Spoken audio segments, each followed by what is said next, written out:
All right, Kevin Gillespie, welcome to the Hot Night Fish Club. It's been a real pleasure cooking with you tonight. Wanted to spend just a second talking to you a little bit about your new restaurant, The Gun Show, while you're enjoying a little Basil Hayden and relaxing after a fantastic event with us here. Tell me a little bit about the philosophy and what you kind of hope to accomplish. Well, thank you, first of all, for having me here this evening. It was a pleasure. Gun Show is a restaurant that came about after a conversation I had with my mother a few months back when she told me that my father has always felt a little bit uncomfortable coming into my restaurant wood-fired grill. And it bothered me at first because, well, first I thought it was the money, and then I realized my father's never paid for anything.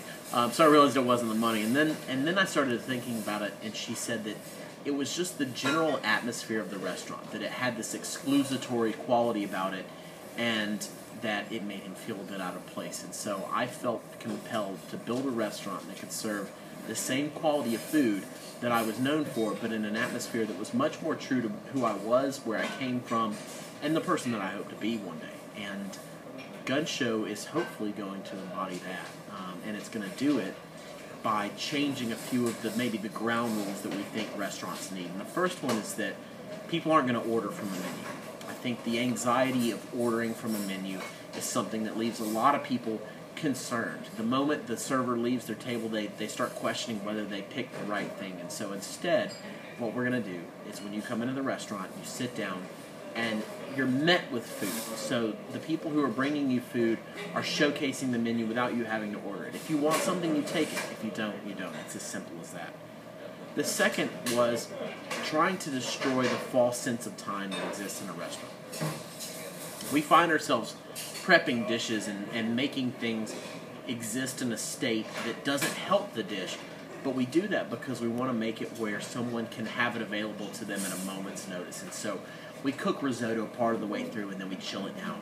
Or we blanch and we shock this. Or we cook a piece of meat and then we let it rest entirely too long. And instead, I decided that maybe it was better that we begin to operate a restaurant around the only one true sense of time that exists, and that's how long it takes for food to cook.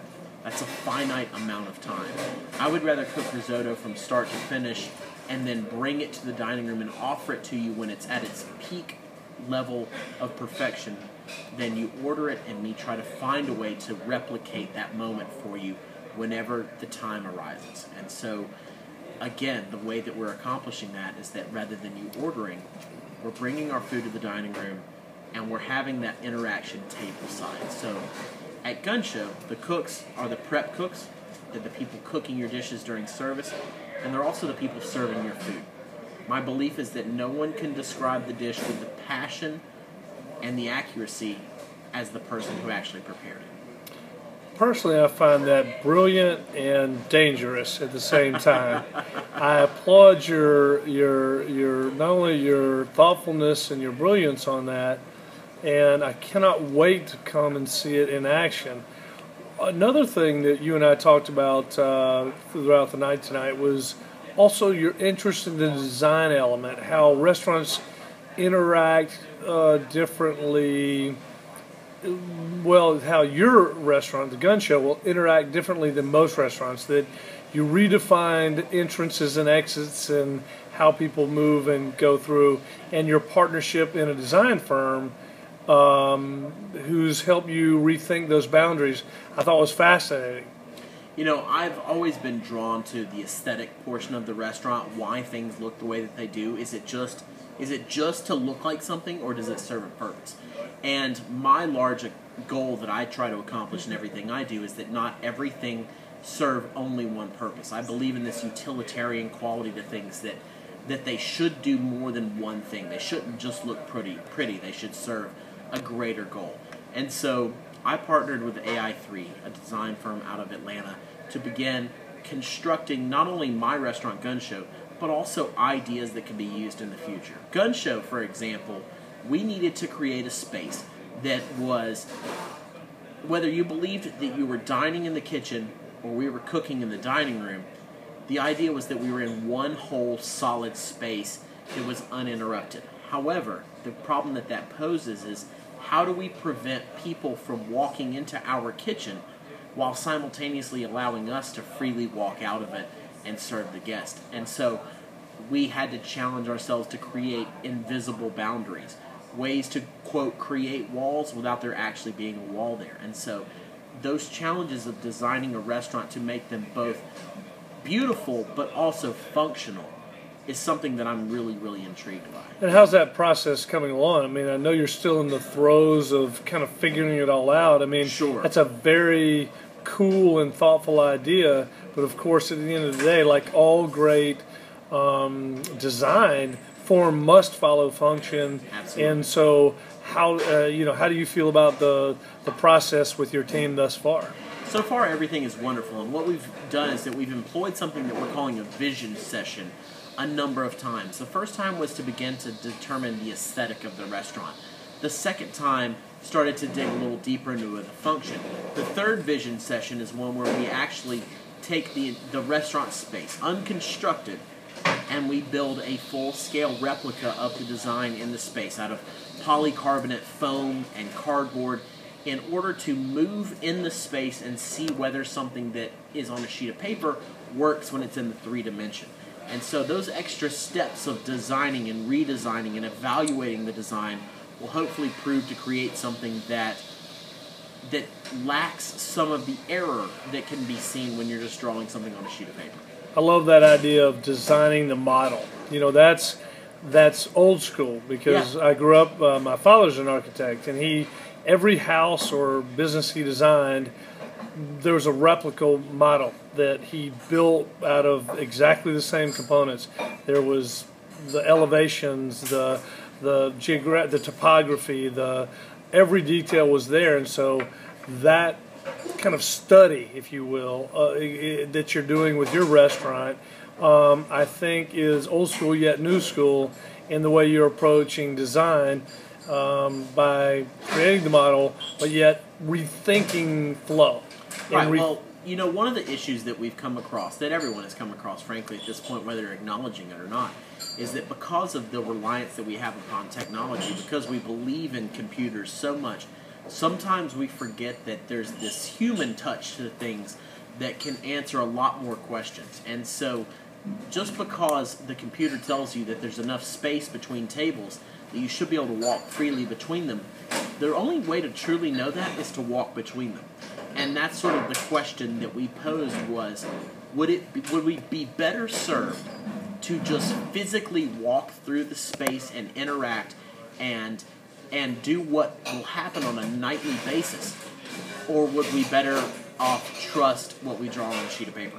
And we decided that the only way we would truly know how the space interacted with us, not just how we interacted with it, was to live in it. And so we believe that hopefully this design process is one that's going to be employed by restaurateurs after myself.